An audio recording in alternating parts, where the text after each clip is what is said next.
cercado dos nossos convidados de hoje, fiz questão de convidá-los, porque são pessoas da nossa sociedade, da região, são amigos, já estiveram participando em outras vezes no Hora Geral, e é importante que o telespectador conheçam pessoas que contribuem com o crescimento da nossa região metropolitana.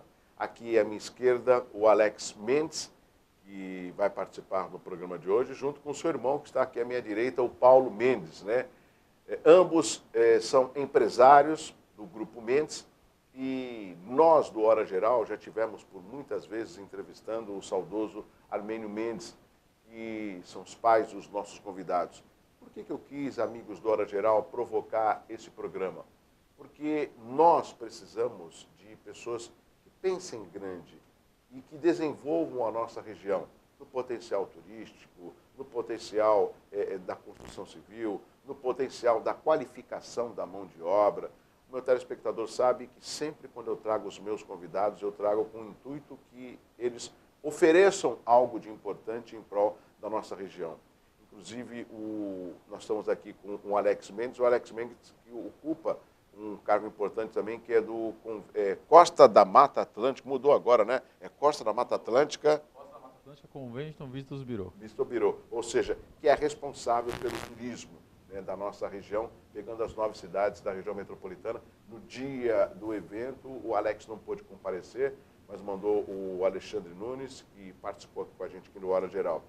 Então, nós trouxemos aqui, inclusive, Paulo, acho que você conhece o André Ursini, que é o diretor da SPAR, que está com o projeto Andaraguá, lá na cidade de Praia Grande. Segundo o André, aqui no Hora Geral, faltam só 2 licenciamentos. Ele acredita que a partir de 2018 já começa a construção. Ou seja, tudo isso para desenvolver a nossa região metropolitana da Baixada Santista, pela importância, pelo potencial que ela quer, mas, no meu entendimento, esse potencial tem que estar tem que ser oferecido para todos que moram nessa região.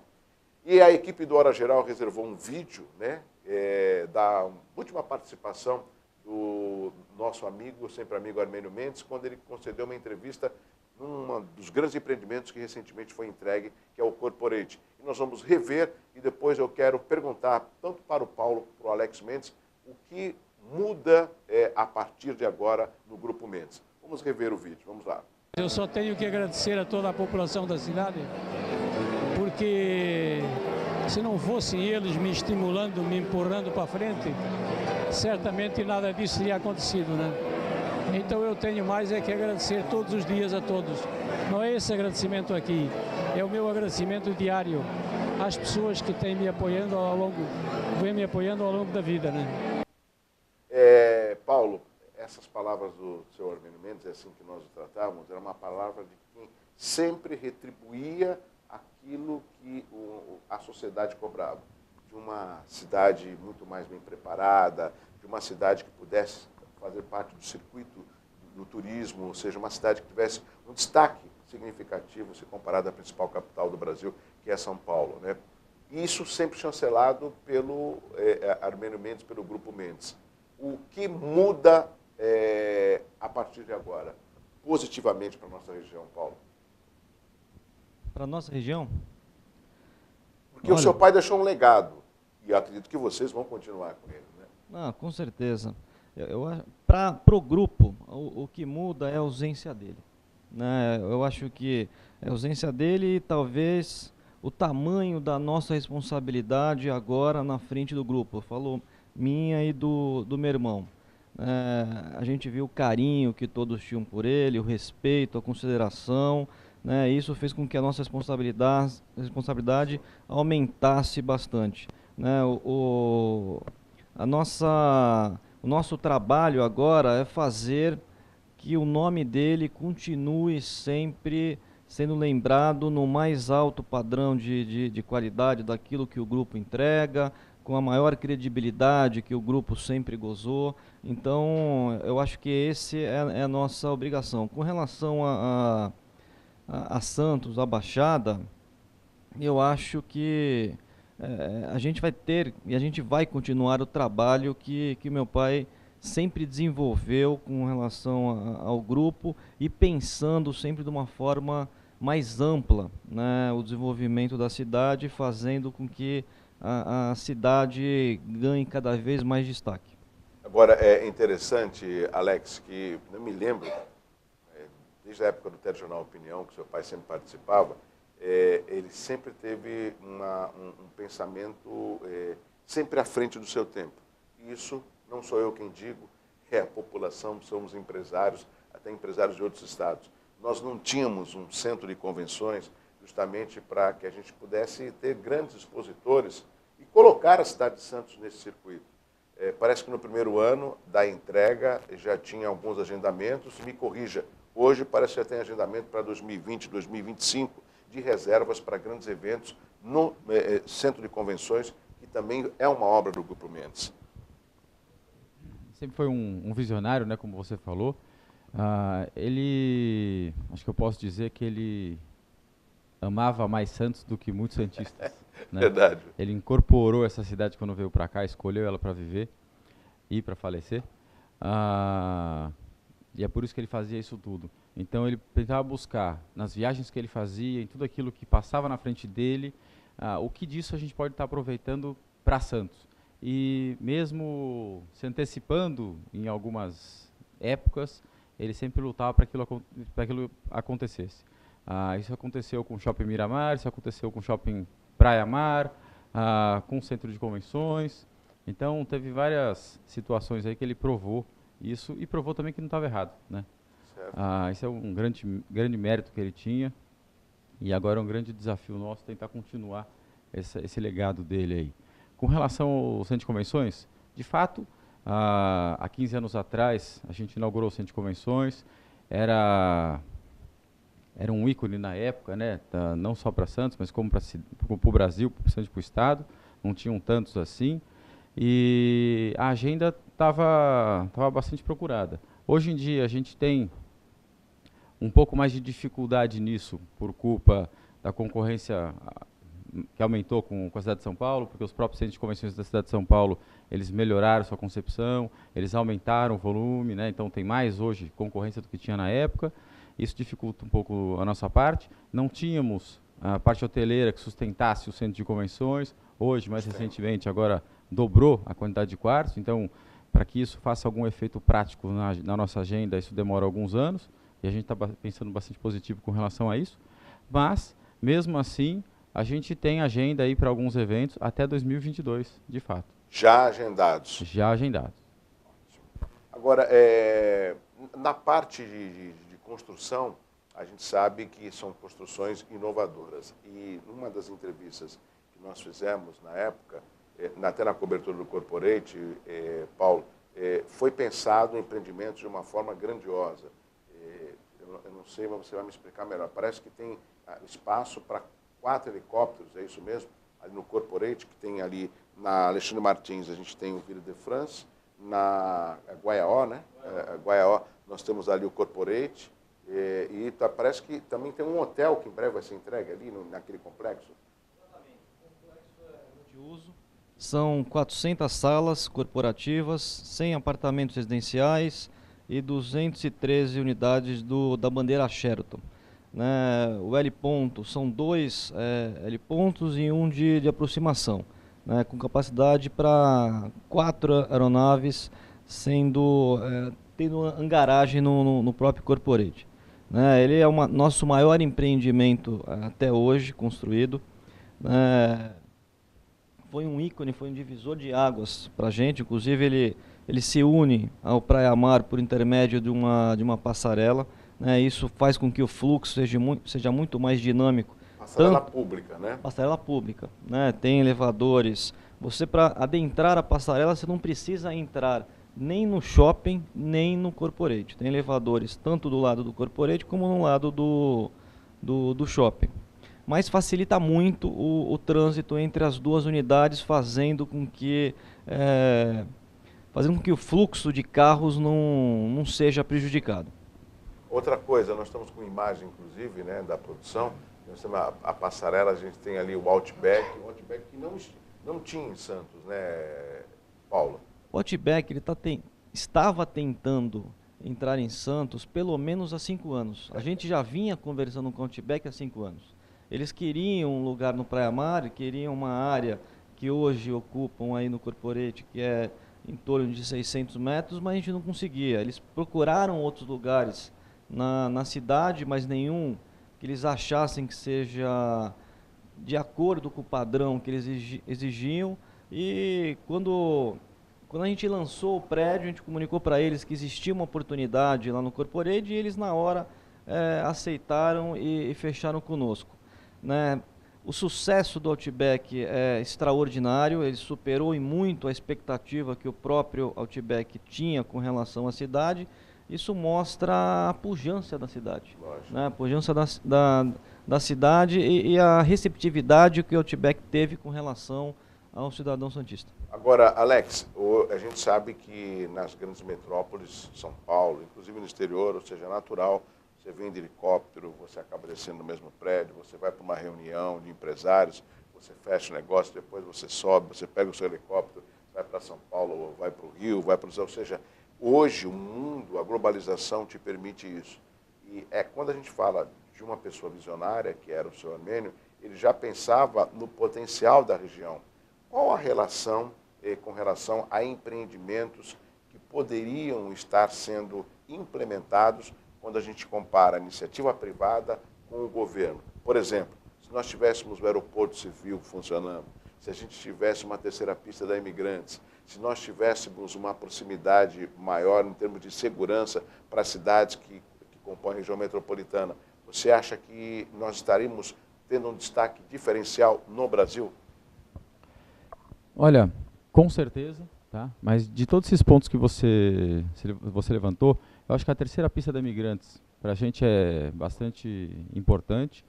A parte da segurança, com certeza, né? Santos ainda a gente pode considerar que é uma cidade segura, mas você tem algumas cidades aí vizinhas a nós que não são tão seguras assim. Elas poderiam ter essa segurança um pouco melhorada, né? Tem como fazer, a gente já escutou isso em algumas entrevistas de alguns políticos, né? E eu acho que também a parte da malha ferroviária para ajudar a escoar, tanto trazer mercadorias como escoar o porto também é muito importante aqui para nós, tá? E o aeroporto é importante, mas acho que desses itens todos é o que eu vejo com menor impacto, né, talvez. Você acha? Mesmo porque a base aérea é bastante questionada, a viabilidade dela, né, da base aérea, que seria a parte mais próxima a Santos. Você tem a parte de Praia Grande, que parece que a coisa agora está andando, né? É o Andaraguá. Mas é um aeroporto industrial. A ideia, pelo menos o que eu tenho de informação, é que vai começar como aeroporto de carga e num segundo momento ele passa a ser um aeroporto de passageiros também, né? Mas num segundo momento. Mas isso também demanda um certo tempo, né? Eu acho que vai demorar um pouquinho, sim. Nós somos sempre ávidos de uma rapidez, porque o mundo muda constantemente. Por exemplo, não sei qual a sua análise, Alex, mas por que essa demora tanto para estar funcionando a ligação seca Santos-Guarujá? Nós mostramos na abertura do Hora Geral, ou seja... Desde 1960, se eu não me engano, esse assunto. Eu vi uma matéria, uma capa de jornal dessa época, 1960, 1970, que dizia, agora vai, o governador assinou. Então, tá rápido. Tá bem rápido. E semana passada, Paulo, teve uma balsa que ficou literalmente à deriva. Demorou uns 35 minutos para que uma outra balsa pudesse rebocar essa que ficou à deriva. Ou seja, não sei, são gargalos que eles se perpetuam e nós não vemos nenhuma competência administrativa para tentar resolver. Quando da entrega da segunda pista da Imigrantes, não pensaram nas obras complementares. Então você desce muito bem pelas 4 pistas, mas chega aqui embaixo você acaba funilando. Ou seja, essa preocupação deveria ter. É aí que a gente pega um pouco da experiência do empresariado, que é o planejamento. É fundamental. Exatamente, é o que você falou, a palavra-chave, planejamento. Se a gente se espelhar nos Estados Unidos, eu não estou falando que os Estados Unidos é perfeito, né, mas nos países do primeiro mundo, primeiro se vem com a infraestrutura, depois vem o resto, né? O que a gente percebe que acontece muito aqui no Brasil é que primeiro a iniciativa privada chega, começa a desenvolver a região e depois, em algum momento, se der, o Estado vem com a infraestrutura. Isso não é bom para ninguém, não é bom a médio prazo, não é bom a longo prazo. Os projetos saem de forma truncada e faz com que o empresariado, de forma geral, se desestimule, porque é muito sofrido, é muito difícil. Como meu irmão estava comentando com relação à questão do centro de convenções, a gente construiu o centro de convenções, depois de 10 anos, 12 anos, vieram os hotéis para dar sustentação a ele. Isso é difícil, né? No momento que o dinheiro está tão caro, né, qualquer momento que você deixe de desenvolver o seu negócio é crucial para a sua empresa. E o Paulo fala algo importante, que é a gente pensar a região como um todo. Ou seja, não existe uma discussão das prioridades para a região. Então você constrói uma coisa aqui, uma outra acolá. Nós somos uma região metropolitana, e esse tema não é tão atual, Alex, mas não pensamos de uma forma metropolitana. Ou seja, aonde que nós temos oportunidade de expansão, no meu entendimento? É justamente o litoral sul.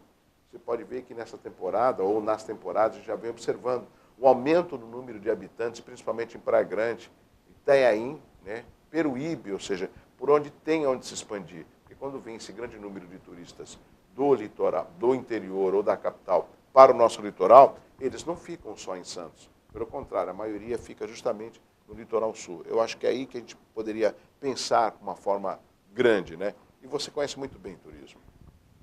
Órgãos para isso, né? A gente tem a AGEM, a gente tem o CONDESB que discute aí todas essas questões metropolitanas.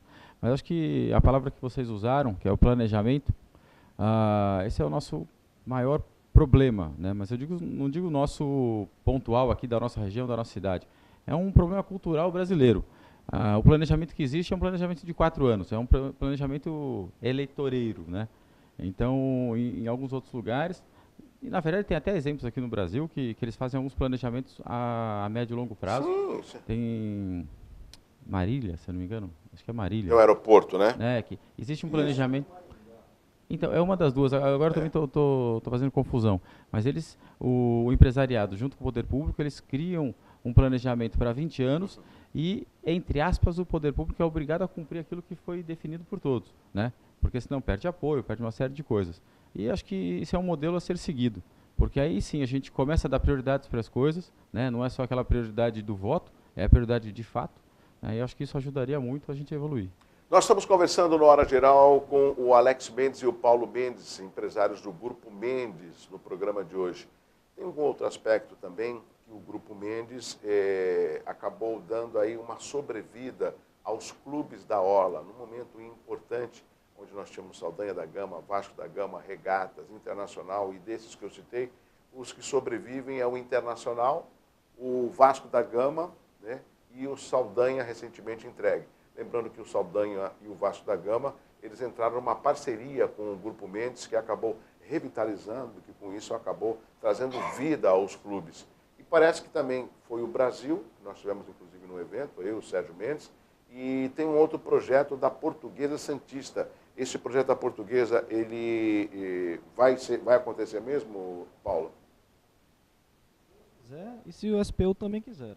Né? Da SPU, que é a Secretaria de Patrimônio da União, por quê? Por causa da área, é isso? Exatamente. A área que está hoje, a sede social do clube é da SPU. E aquela área lateral, onde tem o estacionamento de caminhões, também é do SPU. A única coisa que é da Portuguesa é efetivamente o estádio. Né? E a parceria que nós temos, o projeto que foi aprovado pela Portuguesa, compreende tanto a área do SPU como principalmente a área do estádio. A gente acha que está bem encaminhado, a gente recebeu muitos feedbacks positivos por parte do SPU, mas tem todo um trâmite a ser seguido dentro do órgão, que não é rápido, mas a gente acha que, se tudo der certo, em 2018, essa posição positiva vai vir.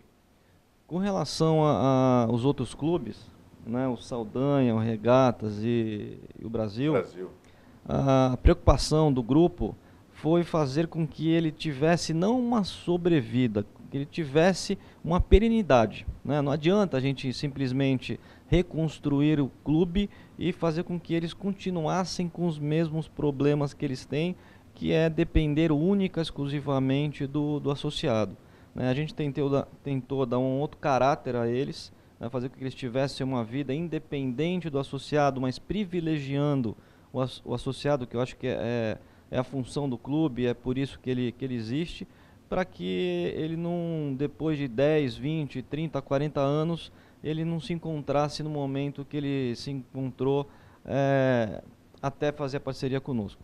Agora, Alex, tem também um terreno onde estava o Clube de Regatas, que parece que recentemente estava um problema judicial e foi resolvido e vocês ganharam na justiça, né?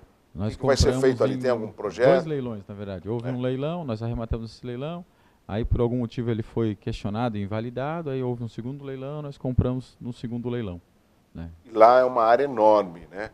Ou seja, já tem algum projeto que vai ser instalado lá, vai ser algum residencial, algum outro empreendimento artístico, cultural? Lá a gente tem um projeto, não está finalizado ainda, faltam várias coisas para finalizar esse projeto, mas são, a princípio, 5 torres, né? 5 torres residenciais, mais ou menos 1.200 apartamentos ali naquela região, e provavelmente uma galeria, um mini shoppingzinho, alguma coisa mais ou menos nessa linha, na parte da Avenida da Praia, né? Na entrada do canal ali. Agora, o Alex, você falou recentemente que o Centro de Convenções, ele acabou, em São Paulo, acabaram inovando, aumentando a capacidade. Eu observo aqui em Santos e na região, quando eu falo Santos e a região, uma carência de espaço para shows, né? Vocês não pensam num espaço como esse para trazer grandes atrações para a nossa região? Eu acho que espaços desse tamanho, eu não sei se a cidade, se a região, ela comporta, porque Uma rotatividade de são eventos. shows muito caros, você precisa de uma constância para poder viabilizar o seu negócio e automaticamente você precisa que o público participe disso.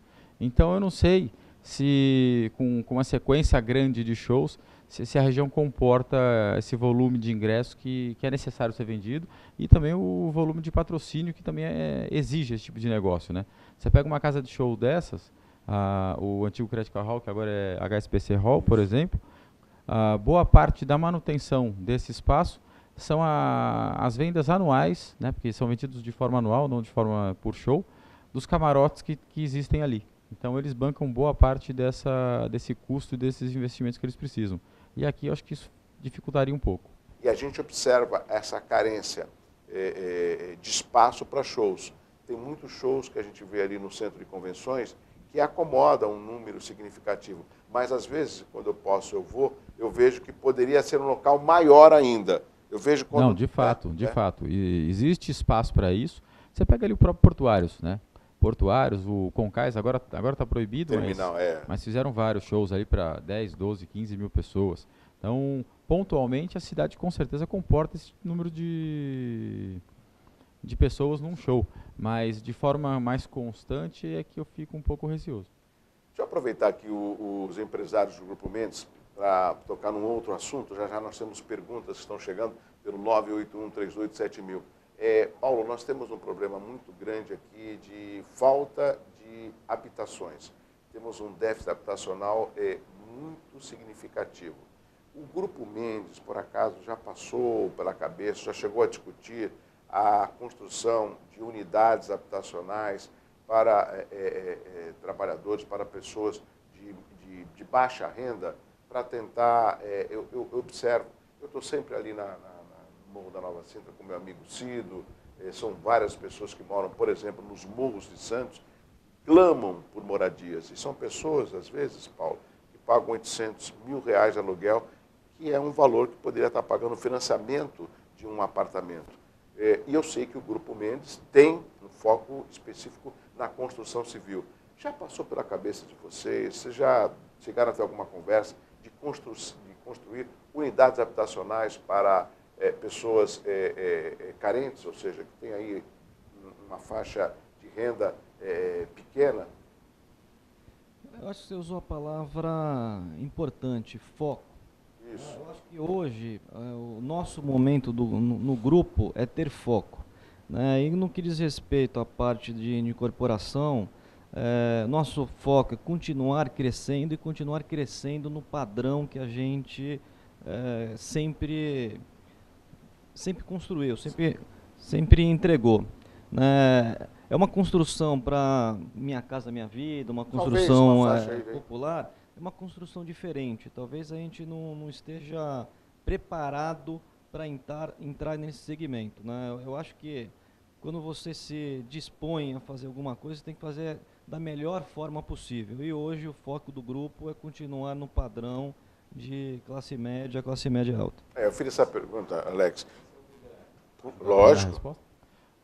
Eu acho que os nossos custos, né, nosso tipo de construção, ele é cara para isso. A gente não ia ser competitivo no mercado econômico, né, e social como esse mercado. Mas a gente vai fazer, não é um teste, mas vai ser o nosso primeiro empreendimento nesse movimento, nesse sentido. Não chega a ser um empreendimento popular, que é o Brasil, ao lado do Brasil, do Clube Brasil. Né? Na Aparecida. Isso, exatamente. A gente tinha um projeto, a gente teve que modificar esse projeto por algumas razões. Ele está praticamente finalizado também. E ali a gente vai ter apartamentos de 60 metros quadrados, de 90 metros quadrados. Né? São tipos de apartamento, tamanhos de apartamento. E o valor que também? O grupo não está acostumado a trabalhar. A gente sempre trabalha com apartamentos de alto padrão. 150, 120, 200, 300 metros quadrados. Né? Então a gente vai agora fazer esse primeiro empreendimento nesse sentido, né, para esse novo público, mas ainda assim não é um público nessa faixa que você está falando, que é Minha Casa Minha Vida. Eu fiz essa pergunta porque às vezes pode surgir essa oportunidade. O que nós observamos é que eu faço o papel de jornalista e do meu telespectador. Muitas vezes eles esperam um sorteio da casa própria. E quando conseguem, que é raro, Paulo, sempre são construções que às vezes chega no primeiro ano e já tem que fazer manutenção.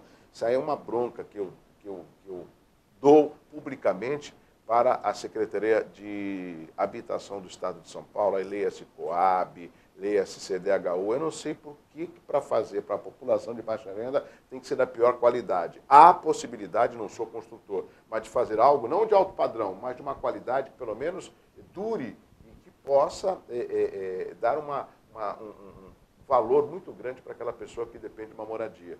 E Santos sempre é discutido que não existem áreas, e as poucas que existem, elas são caras. Mas nós temos aí a região metropolitana, por exemplo, projetos habitacionais que podem ser implantados na área continental de São Vicente. Nós vamos trazer aqui o prefeito Pedro Gouveia, eu vou tocar nesse assunto com ele, mas é uma possibilidade. Lá em Itanhaém, com o prefeito Marco Aurélio, que é um prefeito empreendedor, se você tem a mobilidade, se você tem um transporte metropolitano, o que você prefere? Morar num barraco, uma área invadida, ou num apartamento em Itanhaém, por exemplo? Então, esse é um problema habitacional que as empresas sérias como o Grupo Mendes poderia, né, também nesse segmento. Isso é uma sugestão que eu estou dando. Você tem toda essa área, você tem a parte continental de Santos. Exato. Também. É que lá na parte continental de Santos muita preservação, né? De Santos também, o centro, sim, o centro de Santos. São alternativas, porque se a gente tem um know-how de grandes grupos como o Grupo Mendes, por que não aproveitá-los em segmentos como esse, né? Eu sempre lembro os meus amigos lá do Morro da Nova Sintra, que tem um grupo capitaneado pelo Cido, né? Que é o Grupo Pro Moradia da Penha, e todo mês tem reunião. É impressionante o quanto que essas pessoas esperam há anos, né, a oportunidade de ter a casa própria, entendeu? A gente sabe que esse é um problema nacional, mas se tem vontade política, amigos da hora geral, se tem iniciativa do poder público, se tem as PPPs, por exemplo, por que não provocar esse tipo de projetos para diminuir o déficit habitacional? Porque quando você diminui o déficit, você melhora na segurança, melhora na saúde, ou seja, porque você dá uma oportunidade da pessoa viver dignamente, né? Tem perguntas que estão chegando pelo 981387000. O Paulo de Santos está fazendo uma pergunta aqui para o Paulo Mendes e o Alex Mendes. Qual o próximo lançamento do Grupo Mendes? Quem pode responder, Paulo? Já tem algum lançamento já? Já tem, sim. Vai ser inclusive no o Sheraton? Não. O Sheraton vai ser a próxima entrega. Ah, tá. Né? Próxima entrega, inclusive, vai ser basicamente no mesmo período. O próximo lançamento que o grupo fará na questão residencial será o Times Square, que é no Canal 5, na quadra do Jean Piaget. Né? É um prédio com 44 unidades, 42 tipos e 2 coberturas, né? Com uma planta de mais ou menos 160 metros quadrados. Nós estamos com imagem, inclusive, mostrando da maquete. Exatamente. Né? Esse vai ser entregue quando? Esse será lançado agora no primeiro trimestre e a entrega depois de 2 anos. O Alex, você sabe que eu sempre tive um respeito muito grande pelo seu Armênio, conversava muito com eles, que ele era um bom papo. Ele me falava algo que eu vou confessar para os telespectadores, eu quero saber se vocês vão continuar com isso. O senhor Armênio falava assim: eu dou uma bonificação para cada equipe, para que por semana eles subam uma laje. Né? E daí eu tenho como cumprir a minha data de entrega. E assim terminou um prédio, eles já vão para o outro prédio. A minha equipe, eu costumo preservá-la. Ele falava isso. Exatamente. Tem um prêmio para os carpinteiros, né? Eles têm ali, depende do tamanho da laje, é uma semana, são 10 dias, né? Mas tem que cumprir a risca. Se não cumprir, perde o prêmio. E todo mundo fica focado nisso daí. E a gente vai manter nessa mesma linha. Foi assim que a gente aprendeu, foi assim que a gente acostumou o nosso pessoal. E aí a gente também tem um planejamento de obras futuras. Essa daí, o Times Square é a primeira. E aí tem vários outros planejamentos, o Brasil, como eu falei, que é aqueles apartamentos menores. Então, tudo numa sequência para a gente poder aproveitar justamente o nosso quadro de mão de obra. Então, o pessoal da carpintaria sai de uma obra, vai para outra, o pessoal de acabamento sai de uma obra, vai para outra, e aí assim por diante. Pelo menos aí uns 10, 12 anos de obras sequenciais nós teremos. Ótimo. Eu fiz essa pergunta... Nós temos muito mais, mas que já está planejado são 10, 12. Isso é que é importante. Nós... Não vem ao caso também citar aqui, mas só para pontuar ao telespectador, tem construtoras que vieram para cá, não são daqui, prometeram, não entregaram e sumiram.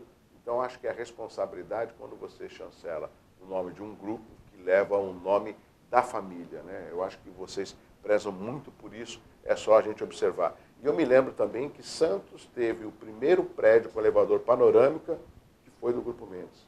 Fica ali entre o Canal 2 e o Canal 1. Né? Meu tio mora lá até hoje. O seu Américo? Então, essas tradições a gente guarda com muito carinho. Né? E eu também tenho outro aspecto que eu gosto sempre de dividir com o meu telespectador, uma polêmica que existia na época com relação ao VLT. E que muita gente falava assim, não, o senhor Armênio quer mudar o trajeto. Eu estava na Santa Cecília com o Hora Geral, agora eu estou na Ilha do Sol, e eu perguntei para o senhor Armênio, o que o VLT atrapalha? O senhor que mudou o trajeto? E ele, com aquela simplicidade, falou assim, eu mudar o trajeto? Tanto para o meio como na frente, vai passar na frente do meu empreendimento. Quem sou eu para mudar? Isso é uma questão da prefeitura com o governo do estado. Né? Isso tudo foi resolvido. Ou seja, é bom a gente esclarecer a população daquilo que às vezes chega de uma forma errada, sem uma informação correta. E eu tenho essa preocupação, Alex e Paulo, em levar a verdade ao telespectador. Eu vou te fazer um testemunho aqui. Eu mesmo já tive que contar essa história para vários taxistas. Porque de vez em quando eu ando de táxi para facilitar a locomoção. E aí, quando a gente passava pelo centro de convenções, ou quando ele tinha que me deixar no centro de convenções, ele falou, não, porque aqui o português é que está travando a obra. Eu falei, não é bem assim a história. Eu contava a história toda, que na verdade o trajeto, como ele fala, meu pai sempre falou, e a gente também, a gente nunca se intrometeu, a gente só conheceu o projeto tempos depois da polêmica, até porque surgiu a polêmica, a gente queria saber o que estavam falando, né? Sim. Então já estava ali o trajeto no meio, então era talvez um problema de comunicação entre o Ministério Público, o governo municipal e o governo estadual, mas a gente acabou levando a culpa de uma coisa que não era nossa. A única coisa que a gente teve culpa foi de ter aceitado o pedido de doação daquela faixa inteira. É uma bela de uma área, hein? São 5 mil metros quadrados de terreno que foram doados. Né? Quer dizer, o Grupo Mendes doou para o empreendimento, né? Para viabilizar a obra do VLT, porque o projeto tinha sido, quando foi feito, foi contemplado aquele terreno, e aquele terreno já não era mais da CPTM. Nós já tínhamos comprado aquele terreno anos antes, e aí acabou surgindo todo esse imbróglio aí. Isso é importante. Nós vivemos numa cidade, que é Santos, numa região bairrista, né? Eu nasci em Santos, moro em Santos, eu agradeço a Deus por ter a minha família em Santos, nunca ter precisado sair de Santos para trabalhar. mas o que me entristece é saber que a gente patina tanto em problemas, em picuinhas, em informações erradas. Por isso que nós deixamos o WhatsApp, que é o 981387000, à inteira disposição para que o telespectador possa fazer a sua pergunta e tirar as suas dúvidas. Ainda mais com as redes sociais, o que a gente lê, né? E a maioria acredita, né? Eu não acredito em tudo que eu vejo nas redes sociais. Eu, com educação, até porque são pessoas públicas, elas, no mínimo, têm que dar satisfação ao seu público. E é assim que eu procuro proceder dentro e fora do ar. Por exemplo, tem o Manuel, que acabou me mandando uma mensagem pelo 981387000, ele é de Santos. Por que os prédios que são construídos atualmente não entortam como os que vemos na orla da praia? Interessante a pergunta, sabe, Paulo? Por que os atuais não entortam e os antigos, a maioria está torto na orla? Esses prédios que estão tortos foram construídos há muitos anos atrás, né? O processo construtivo era diferente do que é hoje. Eu estou dizendo mais especificamente com relação à fundação. Antigamente, eles eram baseados não é estacas, é sapatas. Exato. Né? Sapatas. Então, eles ficavam Flutuando. flutuando. Eles ficavam, o alicerce deles era a própria areia. Hoje em dia, não. Hoje em dia, tem estaqueamento que vai até a rocha e a partir da estaca que tem a sapata que sustenta o prédio.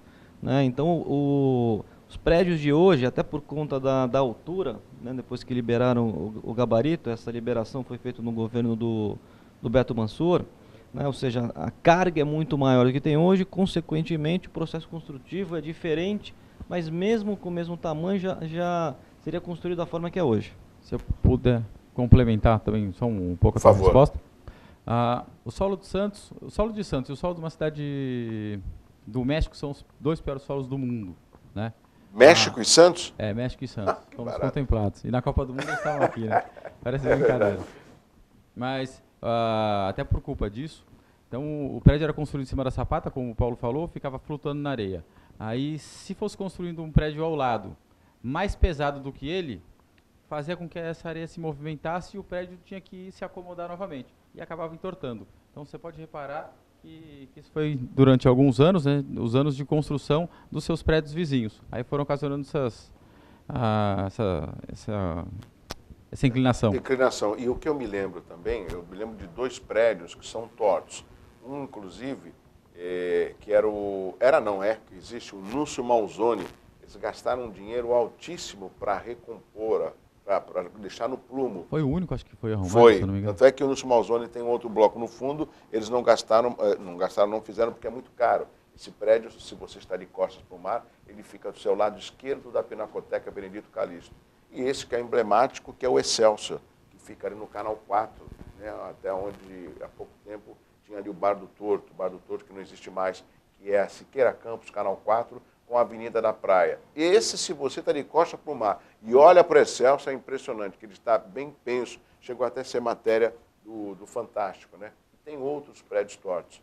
Com relação a esse aspecto que o telespectador falou, eu me lembro também que o senhor Armínio falava que com essa construção, para não acontecer de ficar penso, ou seja, praticamente era um outro edifício que você era obrigado a construir debaixo da terra, para poder dar o equilíbrio.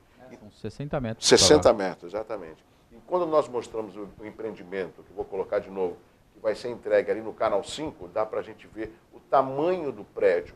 Pelo tamanho do prédio, a gente já imagina o quanto que ele tem lá.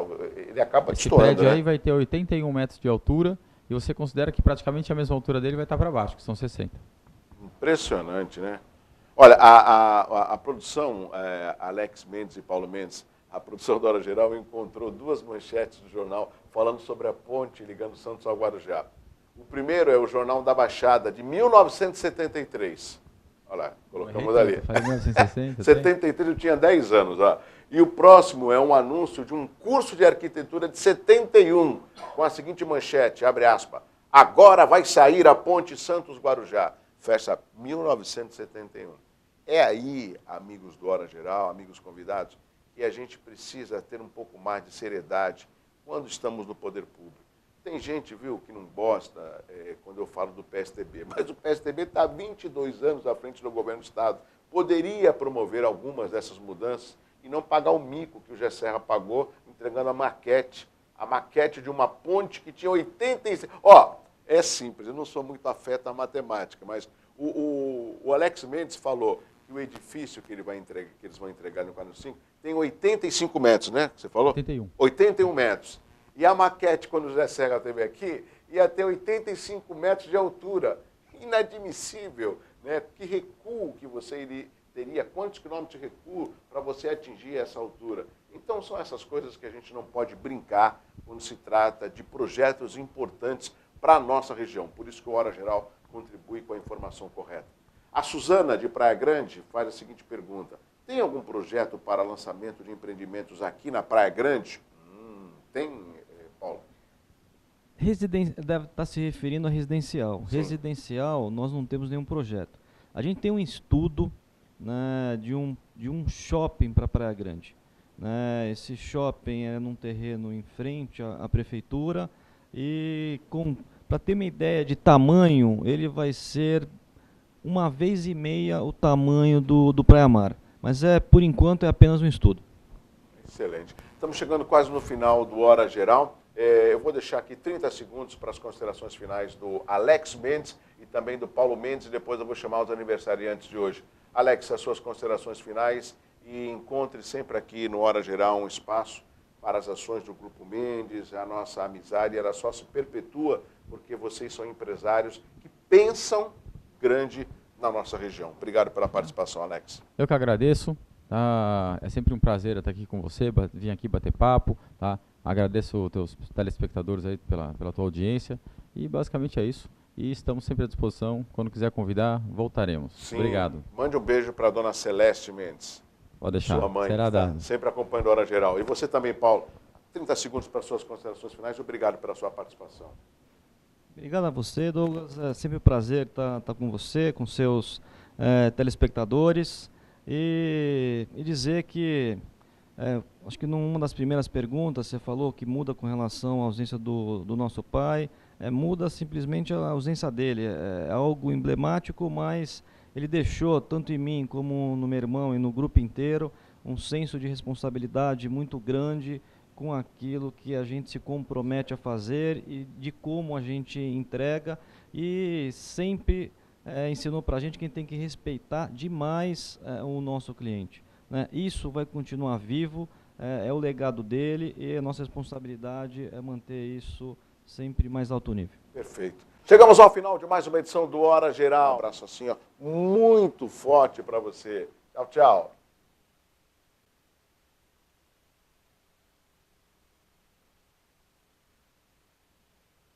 Apoio Grupo Mendes, ajudando a construir a história da região.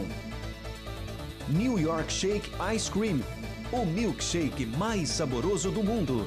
E Unidas, alugue o carro que sempre quis na Unidas.